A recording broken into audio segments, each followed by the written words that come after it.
Hello guys, welcome back. അപ്പോൾ ഇന്ന് നമ്മൾ വീണ്ടും ഒരു നോമ്പറുടെ പ്രിപ്പറേഷനായിട്ട് വന്നേക്കാണ് കേട്ടോ.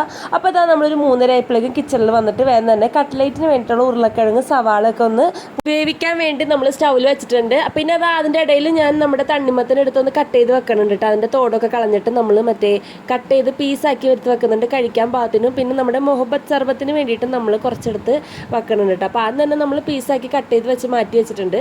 അത് കഴിഞ്ഞിട്ട് പിന്നെ ഇതാ നമ്മൾ നമ്മുടെ മുഹബത്ത് സർവത്തിന് വേണ്ടിയിട്ട് കുഞ്ഞായിട്ട് അരിയണമല്ലോ. അപ്പോൾ അതങ്ങനെ കുഞ്ഞായിട്ട് പീസാക്കി അരിഞ്ഞ് സെറ്റാക്കി എടുത്ത് വെക്കാണ് കേട്ടോ. ശരിക്കും പറഞ്ഞു കഴിഞ്ഞാൽ ഇത് ഭയങ്കര ഫാൻസാണ് ഗൈസ്. ഇവിടെ ഇത് ഭയങ്കര ഡിമാൻഡുള്ളൊരു സംഭവമാണ്. അതുകൊണ്ട് തന്നെ ഞങ്ങൾ ഒട്ടുമിക്ക ദിവസങ്ങളിലും ഈ ഒരു മുഹബത്ത് സർബത്ത് ഉണ്ടാക്കാറുണ്ട്. എല്ലാവർക്കും ഭയങ്കര ഇഷ്ടമാണ് ഗൈസ്.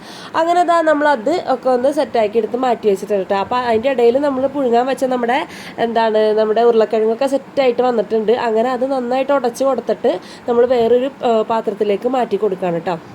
അങ്ങനെ അത് മാറ്റി എടുത്ത് വെച്ചിട്ടുണ്ട്.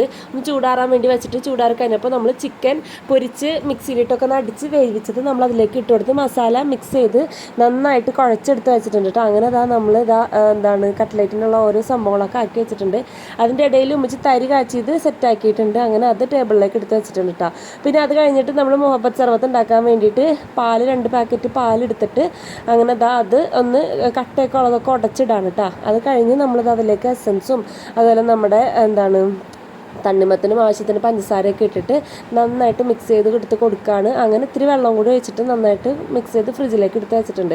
അങ്ങനെ അത് കഴിഞ്ഞതാ നമ്മുടെ കട്ട്ലേറ്റ് സെറ്റായിട്ടുണ്ട്. കട്ട്ലേറ്റിന് വേണ്ടിയിട്ട് നമ്മൾ മുട്ടയിൽ മാത്രമാണ് ബ്രെഡ് ക്രംസിൽ മുക്കാണ്ടുള്ള കട്ട്ലേറ്റാണ് ഉണ്ടാക്കുന്നത്. ഇത് വെറുതെ കിട്ടില്ല സാധനങ്ങൾ അടിപൊളിയാണ്. നിങ്ങളൊന്ന് ട്രൈ ചെയ്ത് നോക്കാട്ടോ, ട്രൈ ചെയ്യാത്തവരാണെന്നുണ്ടെങ്കിൽ. അങ്ങനെ നമ്മൾ ഇതൊന്ന് സെറ്റാക്കി എടുത്തിട്ടുണ്ട്. അങ്ങനെ നമ്മുടെ ചൂട് കട്ട്ലേറ്റ് റെഡി ആയിട്ടുണ്ട് കേട്ടോ. നല്ല രസമുണ്ടായിരുന്നു, അടിപൊളി ടേസ്റ്റ് ആയിരുന്നു. അങ്ങനെ അതൊക്കെ കഴിഞ്ഞ് വന്നപ്പോഴേക്കും ഇഷ്ടംപോലെ പാത്രം ഉണ്ടായിരുന്നു ഗൈസ് കഴുകാൻ വേണ്ടിയിട്ട്. നല്ല രീതിക്ക് കൗണ്ടർ ടോപ്പ് നല്ല രീതിക്ക് മോശമായിട്ട് കിടപ്പുണ്ടായിരുന്നു. പിന്നെ അതൊക്കെ ഒന്ന് എടുത്ത് വെച്ച് ക്ലീൻ ചെയ്ത് ഇതിൻ്റെ പാത്രങ്ങളാണ് ഗൈസ് സഹിക്കാൻ വയ്യാത്തത്, അത്രയും പാത്രങ്ങളായിരുന്നു. അങ്ങനെ അതൊക്കെ നമ്മൾ സെറ്റായിക്കൊണ്ടിരിക്കണ്ട. കുക്കറിൽ നമ്മൾ ജീരകക്കഞ്ഞി വെച്ചിട്ടുണ്ട്. അപ്പോൾ ഇന്ന് രാത്രി നമുക്ക് ജീരകക്കഞ്ഞിയാണ് ഗൈസ്. അങ്ങനെ നമ്മൾ ഉള്ള പാത്രങ്ങളൊക്കെ എടുത്തൊന്ന് കഴുകി വൃത്തിയാക്കി വെക്കാൻ കേട്ടോ. കുറേ പാത്രങ്ങളുണ്ടായിരുന്നു. അങ്ങനെ അതൊക്കെ കഴുകി വെച്ച് വന്നപ്പോഴേക്ക് ഏകദേശം ഒരു 6:30 മണിയായിട്ടുണ്ട്. പിന്നെ ടൈമൊക്കെ ആയപ്പോഴേക്കും ഞാൻ സാധനങ്ങളൊക്കെ എടുത്ത് നമ്മുടെ ടേബിളിലേക്ക് സെർവ് ചെയ്ത് വെച്ചിട്ടുണ്ട് കേട്ടോ. അപ്പോൾ അത്രയുള്ള ഇന്നത്തെ വീഡിയോ നിങ്ങൾക്ക് ഇഷ്ടപ്പെട്ടെന്ന് വിചാരിക്കുന്നു. നമുക്ക് നെക്സ്റ്റ് വീഡിയോ ആയിട്ട് വരാം. അതുവരെ